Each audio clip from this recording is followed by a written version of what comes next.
అక్షరజ్ఞానం తెలియటం వల్ల మరియు తెలియకపోవట వల్ల ఏర్పడే పరిణామాలు. ఆ అక్షర పరమాత్మను తెలుసుకోవడం వల్ల ఏమవుతుంది, తెలుసుకోకపోతే ఏమవుతుంది అని ఆ విషయాన్ని గురించి ఇప్పుడు చెప్తుంది అన్నమాట వేదం. అంటే ఏమున్నది, అది అక్షరం ఉంటే ఉండని, దాంతో మనకేమి అంటే మనకు సంబంధం ఉంది అని చెప్తుంది. యో వా ఏతదక్షరం గార్గి అవిదిత్వా అస్మిన్ లోకే జుహోతి యజతే తపస్తప్యతే బహూని వర్ష సహస్రాణి అంతవదేవాస్య తద్భవతి. యో వా ఏతదక్షరం గార్గి అవిదిత్వా అస్మాత్ లోకాత్ ప్రైతి సకృపణో అథ యః ఏతదక్షరం గార్గి విదిత్వా అస్మాత్ లోకాత్ ప్రైతి స బ్రాహ్మణః. ఇక చెప్తుండనమాట మంత్రార్థం. ఓ గార్గి, ఎవడైనా ఈ లోకంలో ఈ అక్షరాన్ని తెలియకుండా దేవతలను ఉద్దేశించి హవనం చేస్తాడు, యజ్ఞం చేస్తాడు, మరియు అనేక వేల సంవత్సరాల వరకు తపస్సు చేస్తాడు, అతని ఆ సమస్త కర్మలు అంతం కలిగినవే అవుతాయి. అంటే ఈ అక్షర పరమాత్మను సాక్షాత్కారం చేసుకోకుండా నువ్వు ఆ దేవతల కోసం ఎన్ని యజ్ఞాలు చేస్తావో, ఎన్ని హవనాలు చేస్తావో, ఎన్ని సంవత్సరాలు తపస్సు చేసినా కానీ ఈ యజ్ఞాల వల్ల, ఈ హవనాల వల్ల, ఈ తపస్సుల వల్ల వచ్చే పుణ్యము మళ్ళీ ఆ పుణ్యప్రాప్తిని కలిగించి ఒకరోజు నశించిపోయేదే అని చెప్తున్నానమాట. ఎవడైతే ఈ అక్షరాన్ని తెలుసుకోకుండా ఈ లోకం నుండి మరణిస్తాడో అతడు కృపణుడు, దీనుడు. మానవ జన్మెత్తిన తర్వాత ఈ అక్షర పరమాత్మను సాక్షాత్కారం చేసుకోకుండా ఈ లోకంలో బతికుండగానే ఆ పరమాత్మను సాక్షాత్కారం చేసుకోకుండా చస్తాడో అతడు దీనుడు. అతన్ని గురించి దీన శబ్దం వాడిందన్నమాట. ఓ గార్గి, ఎవడు ఈ అక్షరాన్ని తెలుసుకొని ఈ లోకం నుండి, శరీరం నుండి మరణిస్తాడో, దేహాత్మభావాన్ని వదులునో అతడు బ్రాహ్ముడు, అంటే బ్రహ్మీభూతుడు, ముక్తుడు అవుతాడు. ఎవరైతే బతికుండగానే ఈ అక్షర పరమాత్మను దర్శనం చేసుకొని ఈ శరీరాన్ని వదులుతాడో, అంటే తాత్పర్యం ఏంటంటే దేహాత్మభావాన్ని వదులుతాడు అని. అంటే శరీరమే నేనని, మనస్సు నేనని.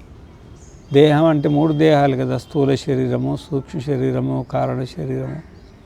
ఈ 3 నేను కాదు అని ఎవడైతే తెలుసుకున్నాడో అతడే బ్రాహ్మణుడు, అంటే బ్రహ్మీభూతుడు, ముక్తుడు అని. బ్రాహ్మణుడు అంటే ఇక్కడ జాతి బ్రాహ్మణుడు అని కాదనమాట, బ్రహ్మజ్ఞానం కలిగిన వాడైతాడు అని దానికి తాత్పర్యం అన్నమాట. ఈ విషయంలో భాష్యం చెప్తుంది. యోవా ఏతదక్షరం హే గార్గి అవిదిత్వా అవిజ్ఞాయ అస్మిన్ లోకే జుహోతి యజతే తపస్తప్యతే యద్యపి బహూని వర్షసహస్రాణి అంతవద్ ఏవాస్య తత్ఫలం భవతి. తత్ఫల ఉపభోగాంతే క్షీయంతే ఏవాస్య కర్మాణి అపి చ యద్విజ్ఞానాత్ కార్పణ్యాత్యయః సంసార విచ్ఛేద యద్విజ్ఞానాభావాచ్చ కర్మకృత్ కృపణః కృతఫలస్యైవ ఉపభోక్త జనన మరణ ప్రబంధారూఢః సంసరతి తదస్తి అక్షరం ప్రశాసితృ తదేతదుచ్యతే యో వా ఏతదక్షరం గార్గి అవిదిత్వా అస్మాత్ లోకాత్ ప్రైతి సకృపణః పణక్రీతః ఇవ దాసాదిః. అథ య ఏతదక్షరం గార్గి విదిత్వా అస్మాత్ లోకాత్ ప్రైతి స బ్రాహ్మణః. ఇది శంకరాచార్యులు ఆ మంత్రానికి తాత్పర్యం రాసిండనమాట. దానిపైన విపులటీక. ఓ గార్గి, ఎవడు ఈ లోకంలో ఈ అక్షర పరబ్రహ్మను తెలియకుండా, అంటే సాక్షాత్కారం చేసుకోకుండా, ఇది అక్షర పరబ్రహ్మ, ఆ పరబ్రహ్మను నేనే అని స్వయంగా తన అనుభవానికి మరి అక్షరం అంటే మరి మనమే కదా, ఈ శరీరంలో ఈ మనస్సులో మనం ఉండి వ్యవహారం చేస్తున్నాం ఈ ఉపాధి ద్వారా. అక్షరం మనకంటే భిన్నంగా లేదు కదా, మనమే కదా. కానీ నేను అక్షరం అని మనకు అనిపిస్తలేదు కదా. నేను శరీరము, నా పేరిది, నా ఊరిది, నేను స్త్రీని, నేను పురుషుణ్ణి, నేను ధనవంతుణ్ణి, నేను దరిద్రుణ్ణి, ఇది నేను కొంతకాలానికి చనిపోతా, అది ఇది ఏదో అనుకుంటున్నాం కదా. ఇదంతా ఏది కాదు, ఇదంతా ప్రకృతి అన్నమాట. మనం అక్షరం, నాశనం లేని అమృత స్వరూపులం అని మరి తెలుసుకోవాలని చెప్తున్నాడు. అదంతరా తెలియదు, తెలుసుకోవాలని చెప్తున్నాడు అన్నమాట. అట్లా తెలుసుకోకుండా, ఆ అక్షర పరబ్రహ్మను తెలియకుండా, ఆత్మసాక్షాత్కారం చేయకుండా హోమాలు అంటే పెద్ద పెద్ద అన్నమాట. లక్షల మంది, వేల మంది, వందల మందితో చేసి 10 మందికి అన్నదానం, వస్త్రదానం అవన్నీ చేసేటివి హోమాలు అంటారు. యజ్ఞాలంటే దేవతలను ఉద్దేశించి రాముడి కోసమో, కృష్ణుడి కోసమో, శివుడి కోసమో, ఇంద్రుడి కోసమో, సూర్యుడి కోసమో, దేవతల కోసమో మోతాదుగా చేసేటివి యజ్ఞాలు అంటారు. ఇక అది కాకుండా అనేక వేల సంవత్సరాలు తపస్సు కూడా చేసినప్పటికీ, వేల సంవత్సరాలు అంటే మనం మరి 100 ఏళ్ళే కదా బతికేది, 1000 సంవత్సరాలు ఎందుకు చెప్పారంటే అప్పుడు సత్యయుగంలో 1000 సంవత్సరాలు బతికేవాళ్ళు, 1000 సంవత్సరాలు బతికేది. అప్పుడు ఆయుష్ ఎక్కువ అన్నమాట. అట్లా అందరిని ఉద్దేశించి చెప్పిండు అన్నమాట. అథవా ఈ జన్మల కొంత, రాబోయే జన్మల కొంత, రాబోయే జన్మల కొంత, ఇట్లా 100 జన్మలెత్తి 1000 సంవత్సరాలు తపస్సు చేసినప్పటికీ అతని ఫలం అంతం గలదే అవుతుంది. అతని వల్ల ఫలం వస్తుంది, ఫలితం ఏమో వస్తుంది. అది హోమం చేయడం వల్ల పుణ్యం వస్తుంది, యజ్ఞం చేయడం వల్ల పుణ్యం వస్తుంది, తపస్సు చేయడం వల్ల కూడా పుణ్యం వస్తుంది. కానీ ఆ పుణ్యం అనేది, ఆ పుణ్యఫలము అది అంతం అంటే నశించిపోయేదే, అది పోతుంది. ఆ ఫలితాన్ని ఇస్తుంది. ఆ ఫలితాన్ని ఇచ్చిన తర్వాత నువ్వేదో దేవత అయి పుడతావు. ఆ పుణ్యం అయిపోగానే మళ్ళీ మానవ లోకానికి రావాలి, పుణ్యం అయిపోతుంది అన్నమాట. బ్రహ్మదేవుడు కూడా ఇక్కడ ఎన్నో పుణ్యకార్యాలు చేసి బ్రహ్మదేవుడై పుట్టిండు. కానీ ఆడ పుణ్యం అయిపోగానే మళ్ళీ ఆ బ్రహ్మ భువనాలోక పునరావర్తి నోర్జున. ఆ బ్రహ్మ అంటే ఇక్కడ నువ్వు కూర్చున్న కాడ నుండి బ్రహ్మలోకం వరకు మధ్యలో ఎన్ని పితృలోకం ఉంది, గంధర్వలోకం ఉంది, దేవలోకం ఉంది, ఆజాన దేవతలు ఉన్నారు, ప్రజాపతి లోకం ఉంది, బ్రహ్మలోకం ఉంది. ఈ లోకాలన్నీ ఏ లోకానికి పోయినా ఈ హోమాలు చేసి, ఈ యజ్ఞాలు చేసి, తపస్సులు చేసి పోతే పోవచ్చు.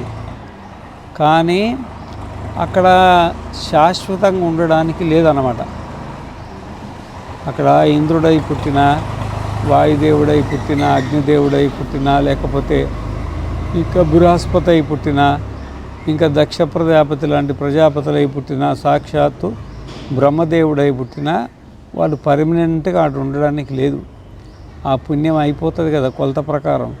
ఆ పుణ్యం అయిపోగానే క్షీణే పుణ్యే, ఆ పుణ్యం అయిపోగానే మర్త్యలోకం అంటే మళ్ళీ భూలోకంలో పుట్టాల్సిందే, మళ్ళీ పుట్టుడే. మళ్ళీ అయిపోయింది కదా, అయిపోయింది. అది అయిపోతే మళ్ళీ సంపాదించుకోవడానికి కింద పారేస్తారు. అదే వాళ్ళు వచ్చి పడిపోతారు భూమి టపా. అదే చెప్తుండనమాట. నువ్వు ఆత్మసాక్షాత్కారం చేసుకోకుండా ఎన్ని హోమాలు చేసినా, ఎన్ని యజ్ఞాలు చేసినా, ఎన్ని వేలు లక్షల కోట్ల సంవత్సరాలు తపస్సు చేసినా ఆ తపస్సు వల్ల ఫలితం వస్తుంది. కానీ ఆ వచ్చే ఫలితం అనేది ఏదో దేవజన్మనో బ్రహ్మదేవుడిదేవుడినో ఏదో జన్మ వచ్చి ఆ ఫలితం క్షీణించి మళ్ళీ తిరిగి భూలోకం మీద పడిపోవాల్సిందే. ఆ పరభోగం పూర్తయిన తర్వాత అతని కర్మలు అంటే పుణ్యాలు తప్పక నశించిపోతాయి. ఇక పుణ్యం అంటే పుణ్యం, పాపం రెండు తీసుకోవాలి. పాపం చేసిన వాళ్ళు కూడా మరి అధో గచ్చంతి తామసాహ అన్నారు కదా, తప్పుడు పనులు చేసేవాళ్ళు కింద నరకలోకానికి పోతారంట. ఏ నరకలోకానికి పోతారు, అక్కడ కూడా వాళ్ళు పర్మనెంట్గా ఉండరు. మరి అక్కడ కూడా పాపం అనుభవించిన తర్వాత వాళ్ళు కూడా మళ్ళీ భూలోకానికి రావాల్సిందే. ఇట్లా పయ్యోళ్ళు ఈడికే వస్తారు, కిందోళ్ళు ఈడికే వస్తారు. మనం కూడా ఎన్నో జన్మలు ఎన్నో లోకాలు తిరిగి పొర్లుకుంటా మనం కూడా ఈడికే వచ్చినాం. అందరి లెక్క మనం అన్నమాట. ఏం తేడా లేదు, ఏం తేడా ఉంది. వాళ్ళకి ఆత్మజ్ఞానం కలగలేదు కాబట్టి దేవతలు అయినరు, వాళ్ళకి ఆత్మజ్ఞానం కలగలేదు కాబట్టి నరకలోకానికి పోయినరు. మనకు ఆత్మజ్ఞానం కలిగి ఉంటే మనం పుట్టుండగా మనం పుట్టినామంటే మనకు కూడా ఆత్మజ్ఞానం అక్షర జ్ఞానం కలగలేదని చెప్తుండనమాట. ఇదేగాక ఏ అక్షర బ్రహ్మను తెలుసుకోవడం వల్ల కృపణత్వాన్ని, దీనత్వం అనగా అనాత్మయైన శరీరాదులను తానుగా భావించి దీనుడుగా ఉండడాన్ని దాటుకుంటాడో. ఇక్కడ కృపణత్వం అంటే దీనత్వం.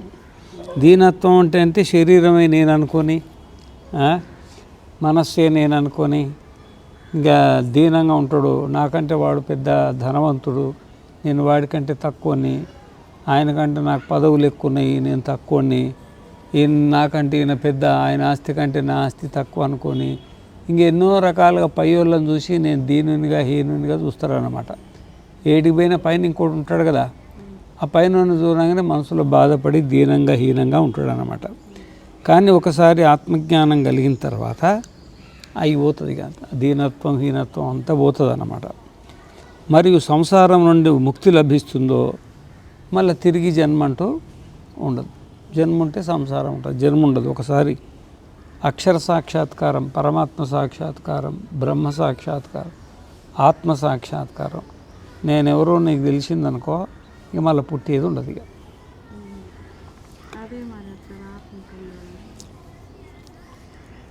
అలాగే ఏ అక్షర పరబ్రహ్మ జ్ఞానం లేకపోతే యజ్ఞాది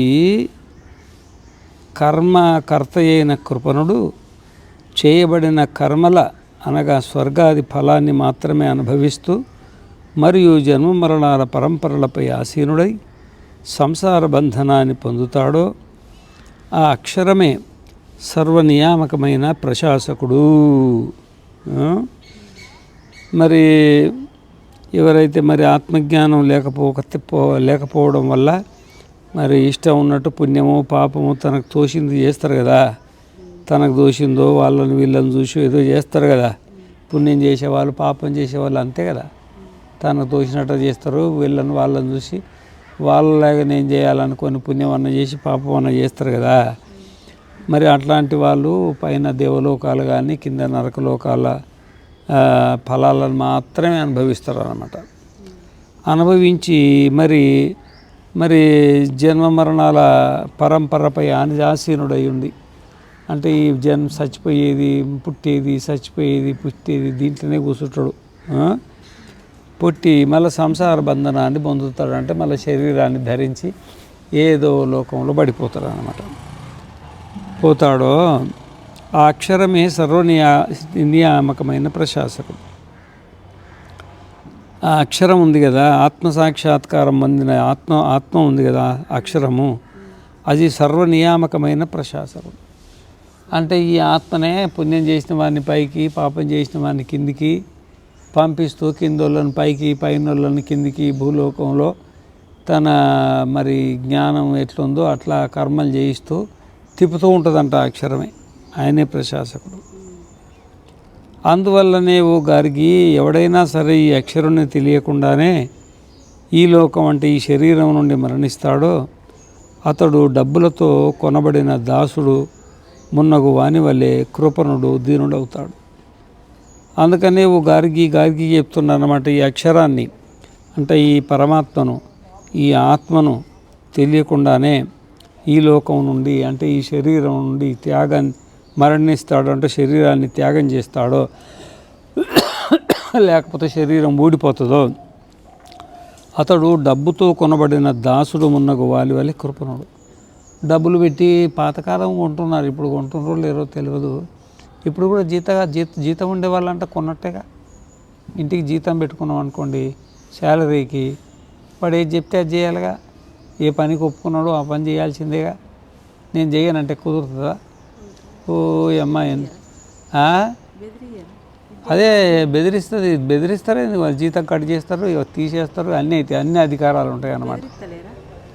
అందరు మరి బెదిరిస్తున్నారుగా ఒకరినొకరు. మరి బెదిరిస్తారుగా. ఈ విధంగా డబ్బులకు అమ్ముడు పోయినటువంటి జీతం ఉండేవాళ్ళు, ఈ సాఫ్ట్వేర్ ఇంజనీర్లు కానీ మరి అందరు కానీ ఎంతమంది ఉద్యోగాలు చేస్తున్నారో ఉద్యోగస్తులు అందరూ కూడా మరి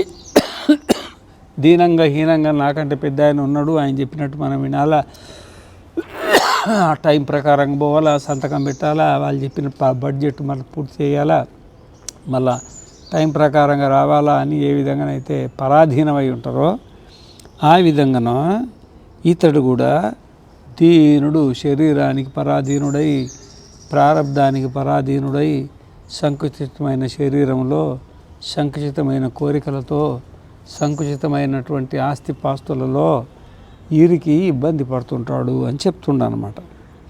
మరియు ఓ గార్గి, ఎవడైనా సరే ఈ అక్షరాన్ని తెలుసుకొని ఈ లోకం అంటే శరీరం నుండి మరణించి దేహాత్మభావాన్ని పరిత్యజించిపోతాడో అతడు బ్రాహ్మణుడు. ఓ గార్గి, ఎవడైనా సరే ఈ అక్షరాన్ని అంటే ఈ పరమాత్మను, ఈ పరబ్రహ్మను అంటే ఆత్మను, మన స్వరూపాన్ని, ఆత్మ అంటే ఏంది?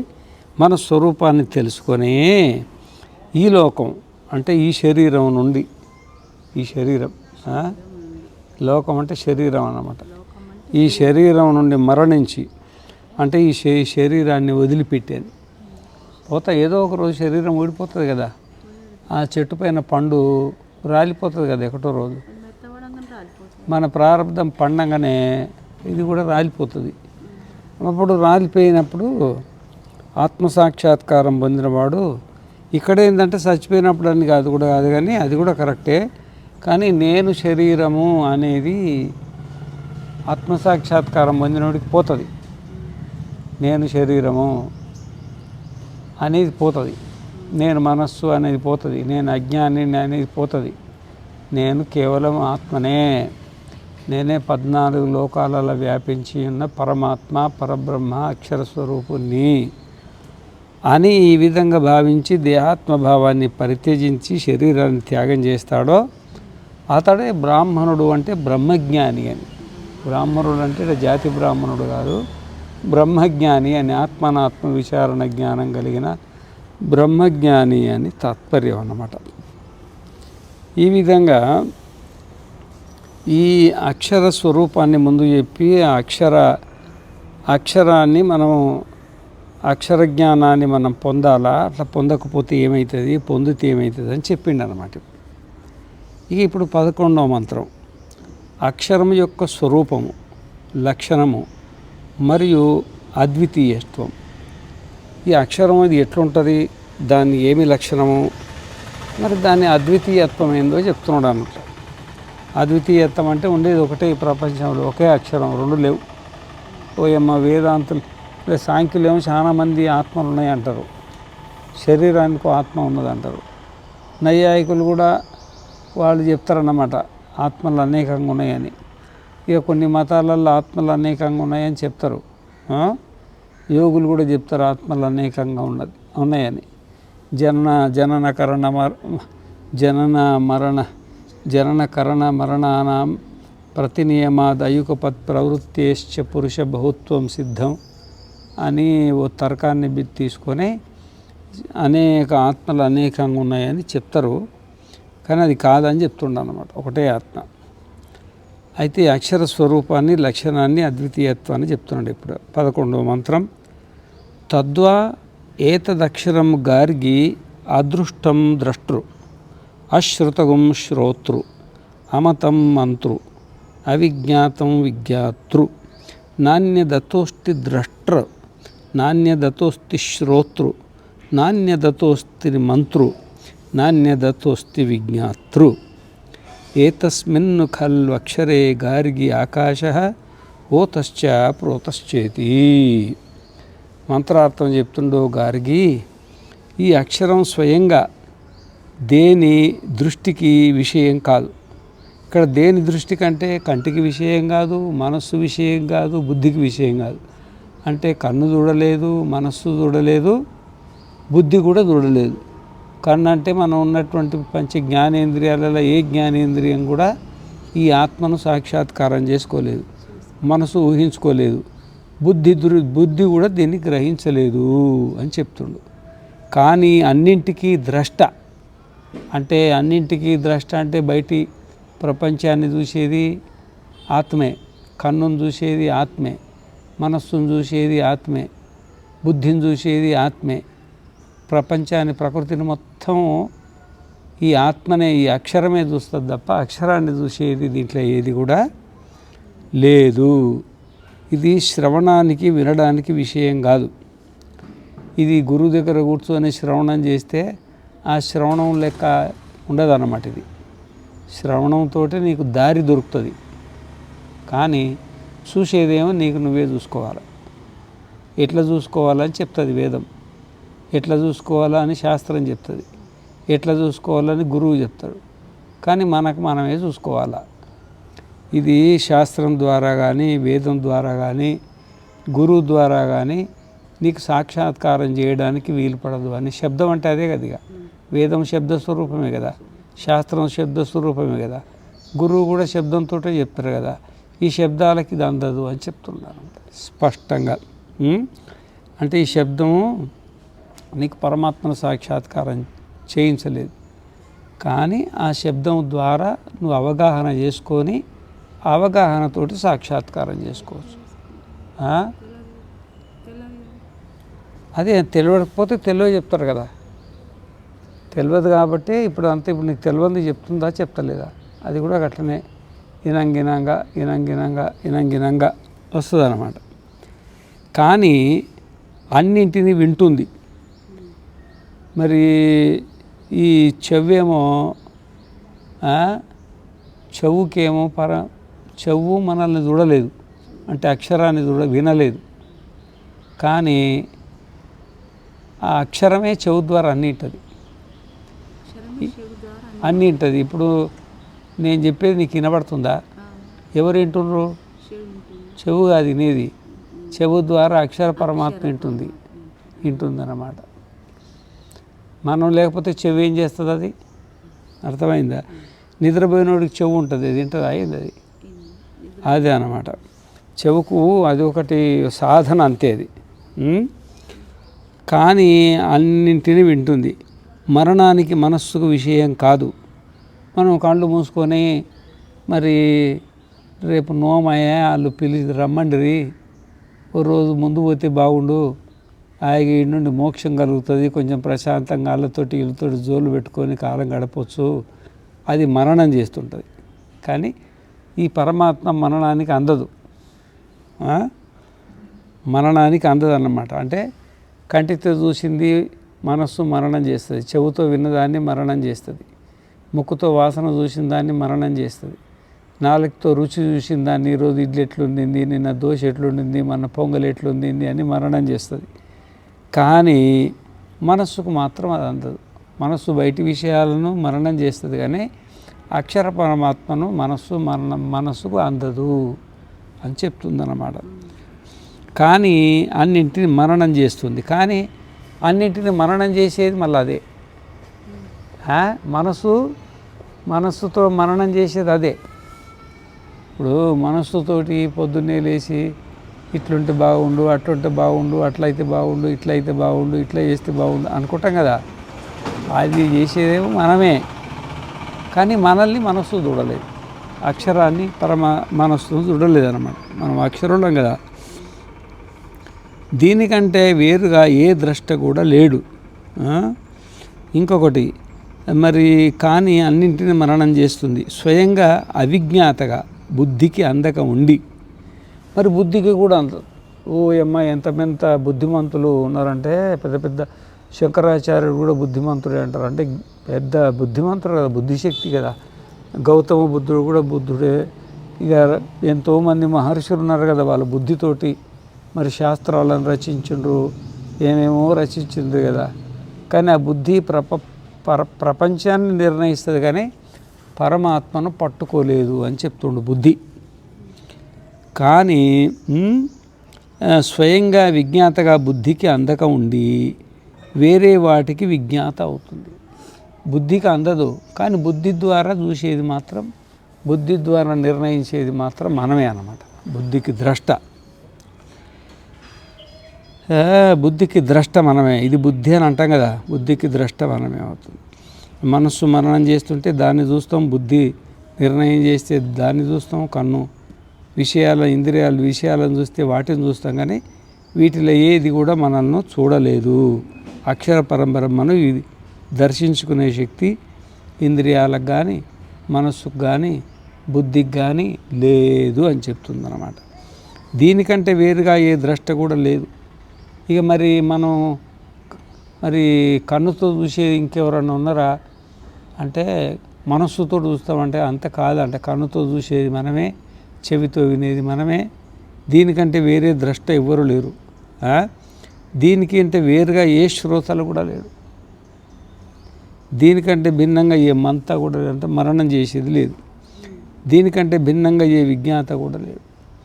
అంటే మననం చేసేది మనమే, బుద్ధి ద్వారా నిర్ణయం చేసేది మనమే, తర్వాత కంటితో చూసేది మనమే. దీనికి భిన్నంగా అంటే అక్షర పరమాత్మకు భిన్నంగా ఇంకో ప్రపంచాన్ని చూసే చైతన్యం అనేది ఇంకొకటి లేదు.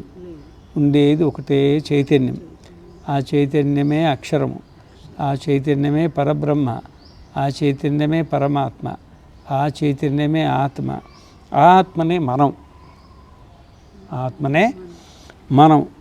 ఓ గారికి ఈ అక్షరంతోనే ఈ అక్షరంలోనే నిశ్చయంగా ఆకాశం ఓతప్రోతమయ్యింది. కాబట్టి నువ్వు అడిగినావు కదా, ఈ ఆకాశము దేంట్లో ఓతప్రోతమయ్యిందని అడిగినావు కదా.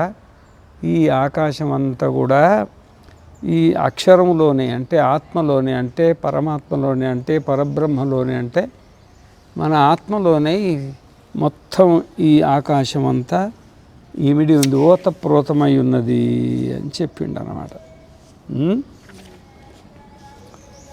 దీనికి అనుబంధ భాష్యం రాస్తున్నారు. అగ్నేర్ దహన ప్రకాశకత్వతో స్వాభావికమస్య ప్రశాస్త్రత్వం అచేతనస్యేవేత్యతః ఆహా. దీనికి అనుబంధ భాష్యం అక్షరం యొక్క స్వరూపము, లక్షణము మరియు అద్వితీయత్వాన్ని గురించి అనుబంధ భాష్యం.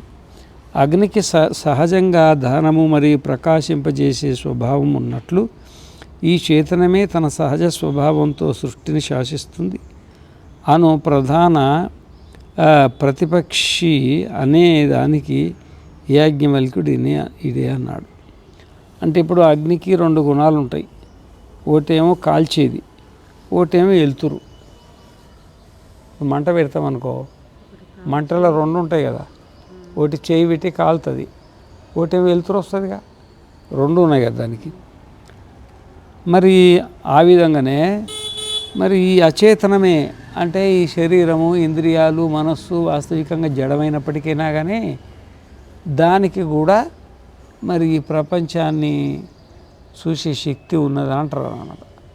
కన్ను చూడగలుగుతుంది, మనస్సు మననం చేయగలుగుతుంది, బుద్ధి నిర్ణయం చేయగలుగుతుంది. మరి అగ్నికి ఉష్ణము, ప్రకాశము ఎట్లా స్వభావమో ఆ విధంగానే ఈ జడమైనటువంటి దేహము, ఇంద్రియాలు, మనస్సు, బుద్ధికి కూడా ఈ ప్రపంచాన్ని గ్రహించేది, ఊహించేది, నిశ్చయించేది వాటికి ఉన్నది అని అంటారు అన్నమాట కొంతమంది. దానికి అదే అది తన స్వభావంతో ఈ సృష్టిని శాసిస్తుందన్నమాట. ఆ ప్రకృతే, ఇంకా పరమాత్మ లేడు, ఏం లేడు, ఆ ప్రకృతే ఈ ప్రపంచాన్ని అంతా తన సహజ స్వభావంతో శాసిస్తుంది అని అనొచ్చు కదా. అంటే దానికి యాజ్ఞవల్క్యుడు చెప్తున్నాడు అన్నమాట. అట్లా కాదు, అట్లా అనడానికి వీల్లేదు అని చెప్పి ఆ మంత్రానికి అర్థము గారికి అట్టి ఈ అక్షరము అదృష్టము అంటే కంటికి కనబడదు. మరి చాలామంది పరమాత్మను చూసినా, నేను ఆడికి పోయి చూసినా, నేను నీటికి పోయి చూసినా, ఆడికి పోయి చూసినా, ఆ గుట్ట మీదకి పోయినా, ఈ గుంటలోకి పోయినా, ఆడ చూసినా, ఇడ చూసినా అంటారు కదా, కంటికి కనబడ్డంటది.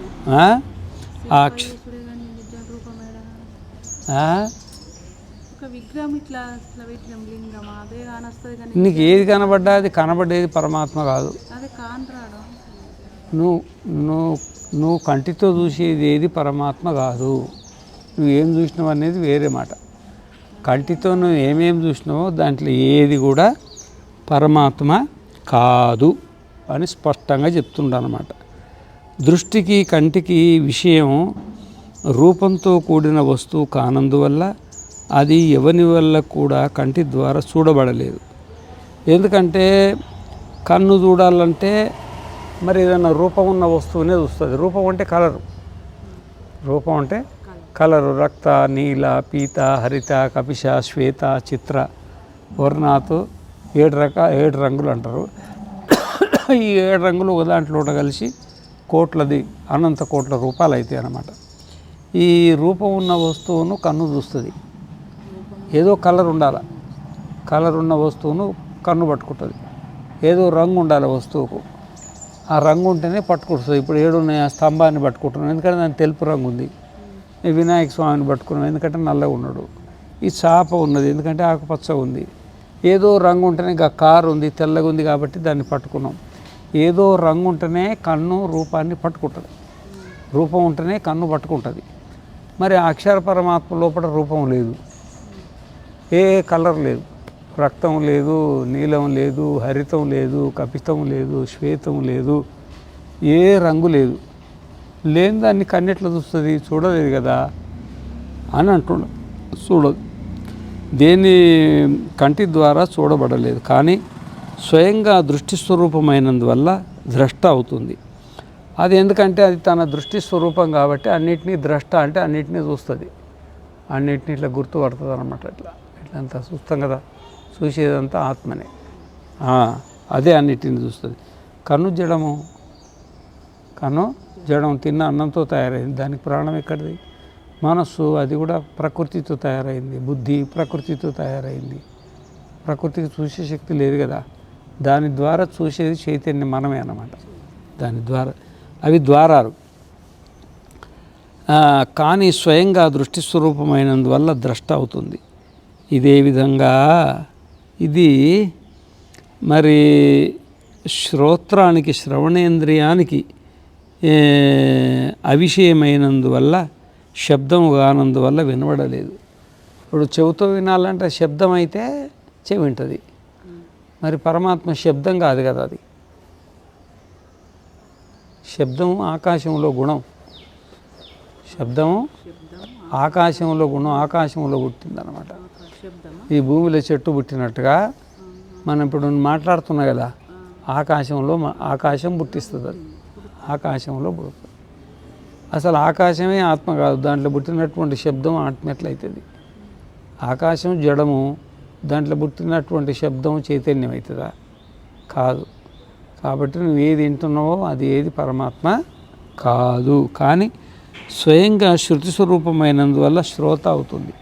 కానీ చెవి ద్వారా అన్నిటిని వినేది ఆ చైతన్యమే, వినేది. ఇప్పుడు మనం ఇప్పుడు యాజ్ఞవల్క్యుడు గార్గితో ఏమేం చెప్తున్నాడో అదంతా వేదంలో ఉన్నదంతా మనం చదువుకుంటున్నాం కదా. నేను చదువుతుంటే నీ చెవి వింటుంది కదా, చెవి వింటలేదు, చెవి ద్వారా నువ్వు వింటున్నావు. నువ్వెవరు? అక్షర పరమాత్మ. నువ్వు అక్షర పరమాత్మ, నువ్వు వింటున్నావు. అలాగే మరణానికి అవిషయం మనోవృత్తి కానందువల్ల అది మరణానికి విషయం, మనోవృత్తి కాదు.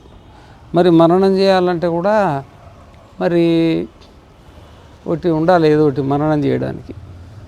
మననం చేయడానికి ఒకటి ఉండాలి, ఒకటి ఉంటే దాని గురించి మననం చేస్తుంది. ఏమి మరి మనోవృత్తి అంటారు అన్నమాట. మనోవృత్తి, అరే నిన్న దోశలు తిన్నాము, ఈరోజు కూడా దోశలు తింటే బాగుండు అంటే ఆ దోశలు అనేది ముందు మనసు లోపలికి పోవాలా. ఆ మనసు ఆ దోశలను చూడాలా, చూసి మరి ఈరోజు దోశలు చేసుకోవడానికి వీలవుతుందా కాదా అని ఆలోచన చేసుకోవాలా. అసలు మనసు లోపల దోషమే లేదనుకో, దాని గురించి మనన ఎట్లా చేస్తుంది? నీకు తెలియని ప్రపంచంలో ఎన్నో కోటాను కోట్లు ఉన్నాయి, అదేమన్నా నీకు జ్ఞాపకం వస్తున్నాయా? నీకు అమెరికా చూడలేదు, ఆస్ట్రేలియా చూడలేదు, చంద్రలోకం పైన ఏముంది చూడలేదు, సూర్యలోకం పైన ఏముంది చూడలేదు, ఇంద్రలోకం పైన ఏముంది చూడలేదు. అవి నీకేమైనా మనన చేస్తుందా నీ మనసు? నువ్వు ఇంతకుముందు చూసిన వాటిని లోపల కళ్ళు మూసుకుంటే కనబడే వాటిని మాత్రమే మననం చేస్తుంది అన్నమాట. ఆ విధంగానే మరి పరమాత్మ మనోవృత్తి కాదన్నమాట. మనస్సుకు వృత్తి కాదు. మనస్సుకు వృత్తి ఏదైతే కంటితో చూసింది లోపలికి వెళ్ళిపోతుంది, అది రూపవృత్తి అవుతుంది. చెవితో విన్నది వృత్తి అయిపోతుంది, మనం అనుకున్న పాట మళ్ళీ జ్ఞాపకం వస్తుంది. నాలుకతో తిన్నది రుచి ఉంది కదా, స్పర్శ ఉంది కదా, అది వృత్తి అవుతుంది. ఏం రుచి ఉన్నదని జ్ఞాపకం వస్తుంది. స్పర్శ నిన్న మనం చల్లగా ఉండింది, ఈరోజు కొంచెం చలి తగ్గింది అని స్పర్శ వృత్తి మనసుకు పోతుంది కదా, అప్పుడు దాన్ని మననం చేస్తుంది. ఈ శబ్ద స్పర్శ రూపరస గంధాలలో ఈ పరమాత్మ ఏది కాదనమాట. అంటే అది ఏది వృత్తి రూపంలో మనస్సులో లేదు కాబట్టి ఆ మనస్సు మననం చేయడానికి వీలు పడదు చెప్తున్నాడు. కానీ స్వయంగా మతిస్వరూపమైనందువల్ల మంత అవుతుంది. అది మరి మననం చేసేది ఏంటంటే మననానికి అందదు, కానీ మననం చేసేది అక్షర చైతన్యమే, అక్షర పరమాత్మ. అక్షరము పరమాత్మ, పరబ్రహ్మ, ఆత్మ, అది మనమే అన్నమాట. అలాగే బుద్ధికి విషయం నిశ్చయాత్మకమైన బుద్ధివృత్తి కానందువల్ల బుద్ధి కాదు, కానీ స్వయంగా విజ్ఞాన రూపమైనందువల్ల విజ్ఞాత అవుతుంది. ఇప్పుడు నీకు ఒక కృష్ణ విగ్రహం, ఒకటి శివలింగం తెచ్చి ఎదురుగా పెట్టంగానే ఇదేంది, శివలింగాన్ని చూపిస్తే ఇదేందంటే ఏం చెప్తావు నువ్వు? శివలింగమే అంటావు. కృష్ణ విగ్రహాన్ని ఎదురుగా పెడితే ఇదేందంటే ఏమంటావు? అది నిర్ణయం చేసింది ఏంది? బుద్ధి. ఇంతకుముందు చాలా చోట్ల కృష్ణుని చూసి చూసి చూసి చూసి కృష్ణుడు ఎట్లుంటాడో వృత్తి ఏర్పడి ఉంది కాబట్టి బుద్ధి లోపట ఇది కృష్ణుడే అని ఒక నిర్ధారణకు వచ్చి మనం అంటాం కదా, అది నిర్ణయం అంటారు. ఆ విధంగానే శివాలయాలకు పోయి ఆ శివుని చూసి చూసి చూసి చాలా చోట్ల శివలింగం ఎట్లుంటుందని నీకు నిర్ణయం అయి ఉంది కాబట్టి దీన్ని చూడంగానే ఇది కూడా శివలింగమే అని నిర్ణయం చేసినావు కదా, దాన్ని బుద్ధి అంటారు అన్నమాట. నిర్ణయం చేసేదాన్ని బుద్ధి అంటారు. కానీ ఏదో ఒక వృత్తినే నిర్ణయం చేస్తుంది బుద్ధి. అసలు పరమాత్మ వృత్తే కాదు, ఇది బుద్ధి దాన్ని నిర్ణయించేదానికి వీలు లేదు. కానీ స్వయం విజ్ఞాన స్వరూపమైనందువల్ల విజ్ఞాత అవుతుంది. అది తాను స్వయం విజ్ఞాత స్వరూపం అంటే బుద్ధిలో ప్రవేశించి బుద్ధి ద్వారా మనమే నిర్ణయం చేస్తాం. ఇది అదే బుద్ధి నిర్ణయం ఉంటుంది కదా. మనం బుద్ధిలో ప్రవేశించడం వల్ల బుద్ధి చైతన్యవంతమయ్యి ఆ బుద్ధి విషయాలను నిర్ణయం చేస్తుంది అన్నమాట. అంటే చైతన్యమే నిర్ణయం చేస్తుందని తాత్పర్యం అన్నమాట. చైతన్యం అంటే అక్షర పరమాత్మనే, మనమే నిర్ణయం చేస్తామని తాత్పర్యం. అంతేకాదు కించ నాణ్యదతోస్మాత్ అక్షరాత్ అస్తి నాస్తి కించిత్ ద్రష్టృ దర్శనక్రియాకర్తృ ఏతదేవాక్షరం దర్శనక్రియాకర్తృ సర్వత్ర తథా నాణ్యదత్తోష్టి శ్రోతృ తదేవాక్షరం శ్రోతృ సర్వత్ర నాణ్యదత్తోస్తి మంత్రు తదేవాక్షరం మంత్రు సర్వత్ర సర్వమనోద్వారేణ నాణ్యదత్తోస్తి విజ్ఞాతృ విజ్ఞానక్రియాకర్తృ ఏతదేవాక్షరం సర్వబుద్ధిద్వారేణ విజ్ఞానక్రియాకర్తృ నా అచేతనం ప్రధానమన్యద్వా. ఇంకా చెప్తున్నాడు అనమాట. అంతేకాదు ఈ అక్షరానికంటే వేరుగా ఇతర ద్రష్ట అనగా చూడడానికి ఎలాంటి కర్త లేడు. అంటే ఇప్పుడు ఈ ప్రపంచాన్ని చూడాలంటే చూసేవాడు ఇంకోటి ఎవడన్నా ఉన్నాడా అంటే ఇంకోటి ఎవడు లేడు. మనమే కంటితో చూడాలి అంటే మనమే పరమాత్మ. తెలియదు మనం పరమాత్మని, కానీ చూసేది మనమే అన్నమాట. ఈ అక్షరమే అంతటా సృష్టి వ్యాప్తంగా దర్శనక్రియకు అనగా చూడడానికి కర్త అవుతుంది. మనం పుట్టి నుండి సచ్చిన దాకా ఈ జన్మతో ఈ జన్మ కాకుండా ఇంకెన్నెన్ని జన్మలు ఎత్తినమో ఇంకెన్నెన్ని జన్మలు ఎత్తాలనో అన్ని జన్మలలో కూడా చూసేది ఎవరంటే మనమే. అంటే చూసేది ఎవరంటే అక్షర పరమాత్మ. ఆ అక్షర పరమాత్మ ఎవరు అంటే మనమే అన్నమాట. అలాగే దీనికి భిన్నంగా వేరే మంత లేడు. సంపూర్ణ మనస్సుల ద్వారా అంతటా అక్షరమే మరణం చేస్తుంది. దీనికి ఆ విధంగానే మనస్సు ద్వారా మనం మనస్సులో మననం చేస్తాం కదా. మరి మనస్సులో మననం చేయడానికి ఇంకెవడన్నా ఉన్నాడా అంటే ఇంకెవడు లేడు. మనమే మనస్సులో ప్రవేశించి ప్రపంచాన్ని మననం చేస్తున్నాం. కొంతమంది కొడుకులను జ్ఞాపకం చేసుకుంటారు, కొంతమంది బిడ్డలను జ్ఞాపకం చేసుకుంటారు, కొంతమంది ఏమో పండుగలు పబ్బాలు జ్ఞాపకం చేసుకుంటారు, మరి కొంతమంది ఏమో శాస్త్రాన్ని జ్ఞాపకం చేసుకుంటారు, వేదాన్ని జ్ఞాపకం చేసుకుంటారు. ఈ జ్ఞాపకాలన్నీ చేసేది కూడా అక్షర పరమాత్మనే తప్ప ఇంకోటి ఇది చెయ్యదు. దీనికి వేరుగా ఇతర ఏ విజ్ఞాత అనగా నిశ్చయించే కర్త లేడు. ఇక మరి ప్రపంచంలో నిశ్చయిస్తాం కదా, ఆ నిశ్చయం కూడా నిశ్చయించేదానికి కూడా ఇంకొక కర్త అంటూ ఎవడూ లేడు. అదే అక్షర పరమాత్మనే ఈ ప్రపంచం అంటే ఈ బుద్ధిలో దూరి నిశ్చయం చేసేది కూడా ఆ అక్షర పరమాత్మనే, వేరే వాళ్ళు లేడు. అన్ని బుద్ధుల ద్వారా ఆ అక్షరమే విజ్ఞాన క్రియకు నిశ్చయానికి కర్త అవుతుంది. అన్ని బుద్ధులలో ప్రవేశించి మనం ఈ ఒక్క బుద్ధిలోనే లేము కదా. ప్రపంచంలో ఎన్ని బుద్ధులు ఉన్నాయో అన్ని బుద్ధులలో మనమే ఉన్నాం. అన్ని బుద్ధుల ద్వారా ఈ ప్రపంచాన్ని మరి నిర్ణయించేది కూడా మనమే కర్త అవుతుంది అన్నమాట. అనగా దీనికి భిన్నంగా సాంఖ్యులు చెప్పే అచేతనమైన ప్రధానం ఇతర వేరేది ఏదీ లేదు. సాంఖ్యులేమో దీనికి ఇంకోటి అచేతనమైన ప్రధానం అని ఉంటుంది. ఆ ప్రధానమే ప్రపంచంలో వ్యవహారం చేస్తుంది. పురుషస్తు పద్మపత్రవన్ నిర్లేప. పురుషుడు మాత్రం దేనికి అంటాడు, సాక్షిగా ఉంటాడు తప్ప దే క్రియ చేయడు అని అంటారు కదా. అదంతా కుదరదు, ఇంకా వేరే ఇంకెవడు లేడు.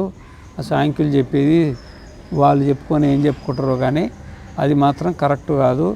కంటితో చూసేది ఆత్మనే, చెవితో వినేది ఆత్మనే, ముక్కుతో వాసన చూసేది ఆత్మనే, నాలుకతో రుచి చూసేది ఆత్మనే, చర్మంతో స్పర్శించేది ఆత్మనే.